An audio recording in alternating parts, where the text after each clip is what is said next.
We continue learning Hachzik Musar Yomi, back to our regular schedule, Baruch Hashem, getting the Shiurim up nice and early. We pick it up on the 58th page of the Artscroll Sha'ar HaBitachon, in which we're middle of the second chapter, and the Chovos Halevavos is painting us a picture of how could we get to this place of Bitachon, which he defined as being ironclad, 100% reliance, and he just embarked on a 7-criterion list of that which one could fulfill in order to be boiteach on that entity. And now says the Chovos Halevavos as we wrap up chapter 2, when you go and you think about and you seek out these 7 conditions, criterions, it's impossible to find this with a human being. If you remember all the different conditions, he's absolute, he's 100%, he's thinking about you always, he was before you, he's after you, no one could trump him, no one could beat him, etc., etc. There's no one in the world could fulfill all these, with no millionaire, no best friend, no relative, but Hashem, HaKadosh Baruch Hu himself, obviously fulfills all 7 entities. And says, the Rabbeinu B'chai, Shumerachem al Abriyos, explains that Hashem is compassionate on his creations.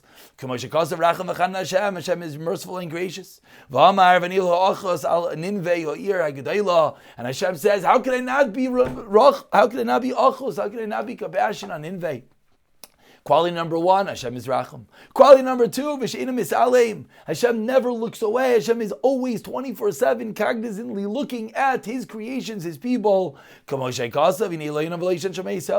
never sleeps. Hashem never slumbers. Number 3 and 4, V'she'u chacham. We know that Hashem is wise, and he knows exactly that which we need. And no one could foil Hashem's plans. How do we know? Someone who's very smart, someone who's very strong, but could he actually oppose Hashem? It says the Pasuk in Iyov. And furthermore in Divrei Yamim we learn, only to Hashem has these incredible qualities. Hashem your God is in your midst. The mighty one Hashem, he could save. And now the 5th quality, we know that Hashem is the only one who's managing a person's affairs from the beginning of his existence, from the moment the person is created, the moment of birth, from the as he begins developing. As the Pasuk says, Hashem your father, he's created you and formed you. And says the Pasuk, I relied on you from the womb, from the innards of my mother at the Geizis, you cut me off, you cut me out, meaning Hashem made us be able to be born. Pasuk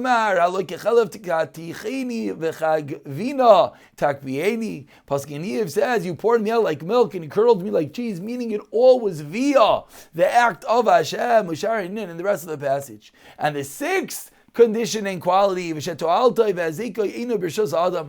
that the benefit and harm are not in control of man. We have no control. Hashem is in control. Only Hashem himself. As the Pasuk in Eicha teaches me that Amar Vatei, who's the one that decrees and is fulfilled.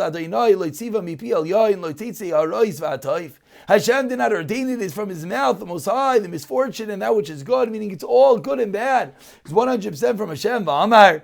Furthermore, says Yeshaya, Yavesh Chatzir Navel Tzitz Udvar Lekinu Yakum La'ilam. Grass withers, it blossoms, it fades, the plants, they come up, they come down, but the word of Hashem never withers and fades. The word of Hashem is there forever. V'amar. And furthermore, says the Pasuk of there in Yeshaya, Chen Chatzir Ha'am, that what the people is grass, meaning that Hashem is in full control over everyone. And the truth is, this is the 4th Sha'ar. If you remember, we're in the middle of a larger sefer of Chovos Halevavos. In the 3rd Sha'ar, he dealt with this extensively. And finally, we know Hashem's chesed, Hashem's generosity is all inclusive, all embracing. Hashem is fully enveloping us. As the Pasuk says, Toiv Hashem Nakol, Hashem's mercy, Hashem's good is on everyone, V'racham of al kol maisav, and he's merciful in all his creations. And says the Pasuk in Tehillim David HaMelech, he gives nourishment to all flesh, for his kindness is forever. Hashem, you open your hand and you satisfy the desire of every living being. And finally, logic dictates that these qualities, Hashiva and Yanim, these 7 qualities, are only applicable by Hashem and not by anyone else. Therefore, says Rabbeinu Bechaye, the psukim are not proofs. Their memory tact is to remind us that, of course, but obviously we know that these 7 entities, these 7 criterion are only possible by the all-consuming living entity of Hashem. And finally, we conclude with Kashis Paraz El Adam once all of this is clear. And you have a strong recognition that Hashem's kindness is unlimited. Yiftach ba, you know what happens? Now we could be baiteach. Once we realize how Hashem has every quality to fully take care of us and no one could tamper that, now we can have full trust in Him. You must really love and submit ourselves to Him. Love and leave all of our issues and let Hashem deal with everything.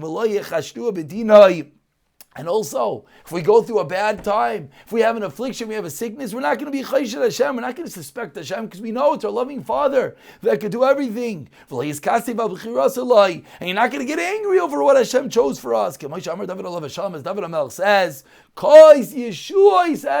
the cup of salvation I'm going to raise. Similarly, he says, distress and grief I would find, but Shem Hashem Ekra, that even when there are bad times, still Hashem Hashem Ekra. And the more that we think about this, the more that we realize there's no usage to rely on people, there's no purpose to go down that path, but rather who has all 7 entities? Only the Almighty, only the Creator, only Kadosh Baruch Hu. But of course it's difficult. And that's why we learn Moser Yaimi, to slowly inculcate and push these ideas deeper and deeper into the fiber of our beings.